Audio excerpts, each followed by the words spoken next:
आहे। देशामध्ये 14 कोटीपेक्षा जास्त प्राथमिक सदस्य या ठिकाणी भारतीय जनता पार्टीचे आहेत।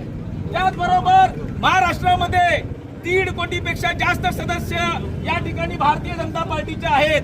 आणि या मोहिमेमध्ये दक्षिण विधानसभा मतदारसंघातले आमचे सर्व तमाम पदाधिकारी कार्यकर्त्यांनी सुद्धा मेहनत घेऊन या ठिकाणी जवळपास 80 ते 85 हजार प्राथमिक सदस्य या ठिकाणी भारतीय जनता पार्टीचे आम्ही नोंदवलेले आहेत। भारतीय जनता पार्टी नेहमी सांगते देश प्रथम मग पक्ष आणि मग स्वतः या उक्तीप्रमाणे दक्षिण विधानसभा मतदारसंघातला प्रत्येक कार्यकर्ता प्रत्येक पदाधिकारी काम करतोय। 2014 सालची अगोदरची जर परिस्थिती तुम्ही पाहिली तर दक्षिण विधानसभा मतदारसंघामध्ये भारतीय जनता पार्टीचा एखादा दुसरा कार्यकर्ता सापडत होता, पण 2014 पासून आज 2025 पर्यंत भारतीय जनता पार्टी या ठिकाणी एका वटवृक्षाच्या रूपामध्ये आपल्याला दिसून येईल। त्या ठिकाणी एका दुसरा जिल्हा परिषदेचा पंचायत समितीचा सदस्य चुकून मागून निवडून येत होता, त्या ठिकाणी आज आम्ही पंचायत समिती ताब्यात घेतलेली आहे। जिल्हा परिषदेचे सदस्य आमचे आहेत। त्याचबरोबर दक्षिण विधानसभा मतदारसंघ ग्रामीण आणि शहरी अशा 2 भागामध्ये डिवाइड झालेला आहे।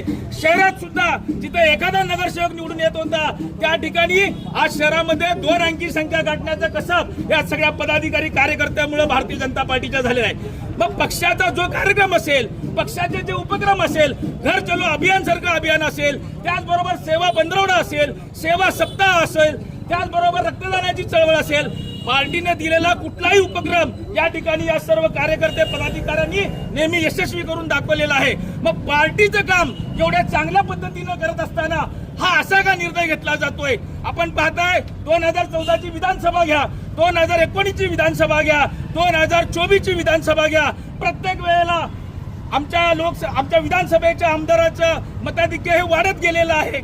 आज जिल्ह्यामध्ये 77,000 एवढ्या मताने निवडून येऊन सुद्धा हा आमच्यावर अन्याय का? अन्याय का?